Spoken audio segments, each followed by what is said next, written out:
akuluakulu posatiratu kumangidwa kwa ena mwa akuluakulu ku chipani cha Malawi Congress Party makamaka amene ali nduna mu ulamuliro wa Dr. Lazarus Chakwera pachadzulo pa 1 February 2026 polisi anamanga a Sostene Gwengwe moti tikuyankhula pano ndikuti ali ku chitokosi cha polisi ku Lumbazi mu mzinda wa Dowa.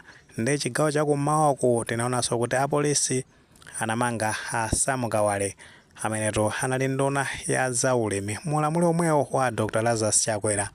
Ndi panopa kwabweranso ripoti kuti Akoleni Zamba amenetu anali SPC kapena kuti Secretary to the President and Cabinet mu ulamuliro umene uja nawonso ndithu atapidwa panopa ali m'manja mwa polisi. Funsobe koma zakhalapo kuti chimene chikuchitika ndi chani, akuluakulu amene akumangidwa pa milandu yanji. Komano potenga ndi polisi sanabwereno kuzafotokozerabe kuti zifukwa zake ndi zotani zimene akuwamangira anthu amenewa.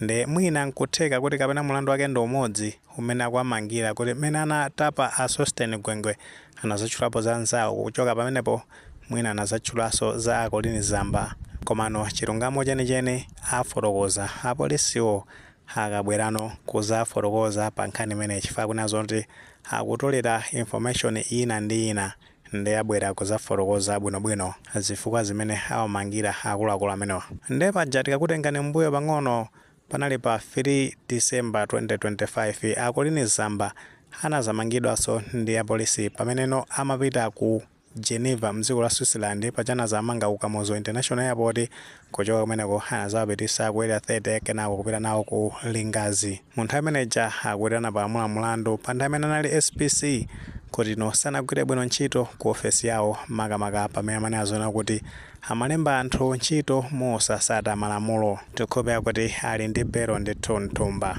Ndi paja mmene amayankhulira ku chipani chimene cha Malawi Congress Party amanena zona kuti anthuwa akumangidwa pa zifukwa za ndale, aboma akuwamanga pa zifukwa za ndale.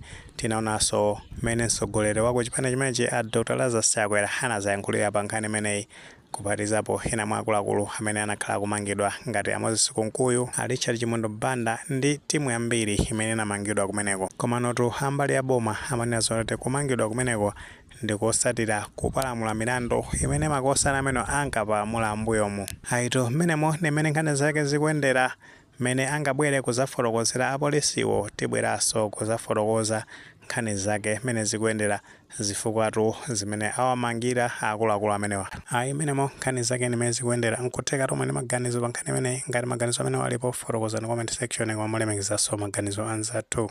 Sewole panga like video imeneyi komanso panga subscribe channel imene cha Fox Malawi News 18 ndicho ngati nkhani zambiri zamachitika ndi zitha kutipeza mosavuta.